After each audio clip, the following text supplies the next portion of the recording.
लोगों के सामने जो बताते थे 2 साल के बाद मीटिंग हुई, देर आए दुरुस्त आए, लेकिन आज लोगों उम्मीदें नज़रें लगा के बैठे थे कि 3:30 की वारदात, चाय भी चर्चा करनी थी तो किसी और मौजू पर कर लेते। और लोगों को बता के 8 दल इन्वॉल्व हुए, 14 नेता इन्वॉल्व यहाँ पे हुए, लेकिन उस मीटिंग में एजेंडा अगर कोई तय नहीं था तो हमारी उम्मीदें और बढ़ गई कि शायद जम्मू कश्मीर के रोज़गार के लिए बाकी पार्टियों ने पक्ष रखा। आज़ाद साहब ने बड़ा ठोक के बात की हमें रियासत का दर्जा चाहिए और उस पर गवर्नर साहब चाहिए, और फौरी तौर पे चुनाव आप करवा दो। बाकी जगह पे चुनाव होते तो यहाँ पे चुनाव से क्यों मरूम है? ये जम्मू कश्मीर की अलग स्थिति, यहाँ पे ना राज्यसभा का मेंबर है, असेंबली में कोई है नहीं, बात करने वाला कोई है नहीं, और लोगों के सामने जवाबदेही देने वाला कोई तय करना ज़रूरी था। लोगों में कॉन्फिडेंस खुला छोड़ दिया। दामी डिलिमिटेशन कब होगी? वो डिलिमिटेशन तो अपने दफ्तर में बैठ के कमीशन भी बातें कर सकता था। तो जब प्राइम मिनिस्टर की इन्वॉल्वमेंट हुई तो टाइम फिक्स हो गई भाजपा के लोगों के। आज लोग पूछ रहे हैं इनको। देखिए, जहाँ तक इस इलाके में, हर इलाके में ही ज़रूरी है आज के दिन में बहुत ज़्यादा हाई रिगरसली अवेयरनेस प्रोग्राम करने की। तो आज जो ये दिन है, आज तो ये पूरी दुनिया में ही ऑब्जर्व की जाती है, ये इंटरनेशनल एंटी ड्रग्स डे। तो हम लोग भी हम तो पूरे साल ही करते रहते हैं ड्रग्स पे ही काम, हमारी तो ऑर्गेनाइजेशन ही इसी के लिए डेडिकेटेड है। लेकिन आज के इस कैंप के ज़रिए हम बच्चों को, खास करके यहाँ के लोगों को, जो सर्विसेज हैं, जो भारत सरकार द्वारा समर्थित सर्विसेज हैं या हमारी एनजीओ के द्वारा जो भी सर्विसेज दी जाती हैं, उसके बारे में मैं लोगों को बताना चाहूँगी। और जो भी जानकारी के अभाव में ही ज़्यादातर बच्चे जो नशे में उतरते हैं वो जानकारी के अभाव में उतरते हैं।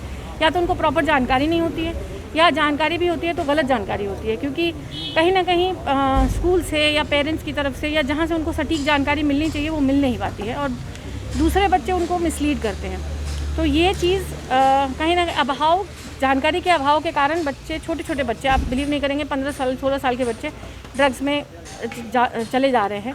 तो मैं यही पेरेंट्स से भी, टीचर से भी, जितने भी बड़े लोग हैं उन सबको यही कहूँगी कि ज़्यादा से ज़्यादा अपने बच्चों को पे नज़र रखें। उनसे मैं आंसर दूंगी कि जो बच्चे ड्रग्स की ओर लिप्त होते जा रहे हैं, इस नशे में इंडल्ज हो गए हुए हैं, उनको बचाने के लिए तो हर एजेंसी, हर एनजीओ, जहाँ तक कि पुलिस और सिविल एनजीओज़ जैसे ये रिहैबिलिटेशन सेंटर के मैम, ये अपना जो काम कर रहे हैं।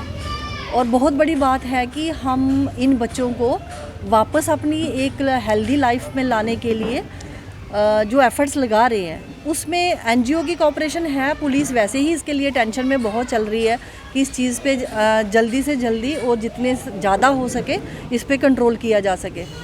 बट उसके लिए जो हम एफ़र्ट्स लगा रहे हैं और जो ड्यूटीज़ अपनी निभा रहे हैं, उसके लिए सिविल लोगों को भी कोऑपरेशन बहुत ज़रूरी है। जहाँ तक कि जो बच्चे इसमें इंडल्ज हो चुके हैं और आने वाले फ्यूचर में जो लोग इसको शायद एक इंटरटेनमेंट, इंजॉय समझ के भी कहीं टेस्ट करने में जाते हैं, उसके बाद वो इंडल्ज होते जा रहे हैं। आने वाला फ्यूचर उनका बचाने के लिए बहुत ज़रूरी है कि उनको घर में काउंसलिंग के साथ साथ उनके पेरेंट्स की काउंसलिंग, जैसे मैम ने बताया, बहुत ज़रूरी है कि वो अपने बच्चों पे नज़र रखें और नज़र कंटिन्यू बनाए रखें कि बच्चा कहाँ जाता है, कहाँ बैठ रहा है, किस सोसाइटी में बैठ रहा है। और यहाँ तक मैं बोलूँगी कि घर वापस आने पे बच्चे का पूरा सिर से लेके बॉडी, उसकी पूरी, उसके कपड़े, उसके शूज़, जूते तक चेक करें कि कहीं वो ये चीज़ें अपने साथ कैरी तो नहीं कर रहा। यहाँ पे हमने आज एक जो अवेयरनेस कैंप लगाया है, जो एक आज इंटरनेशनल डी एडिक्शन डे है, तो इस पे जो इंटरनेशनल डी एडिक्शन डे पे आज हमने जो ये हमारे JKSPYM के NGOs हैं, इन्होंने साथ में हमारी मैडम जो SHO मैम है हमारी कीर्ति शर्मा, इनके कोऑपरेशन में, श्री रमन भल्ला जी के कोऑपरेशन में हमने आज जो ये कैंप लगाया है। इस कैंप में हम उन बच्चों को अवेयर करना चाहते हैं, उन बच्चों के माता पिताओं को अवेयर करना चाहते हैं जो इन कृत्य में पड़ गए हैं, जो इन नशे का सेवन करना शुरू हो गए हैं।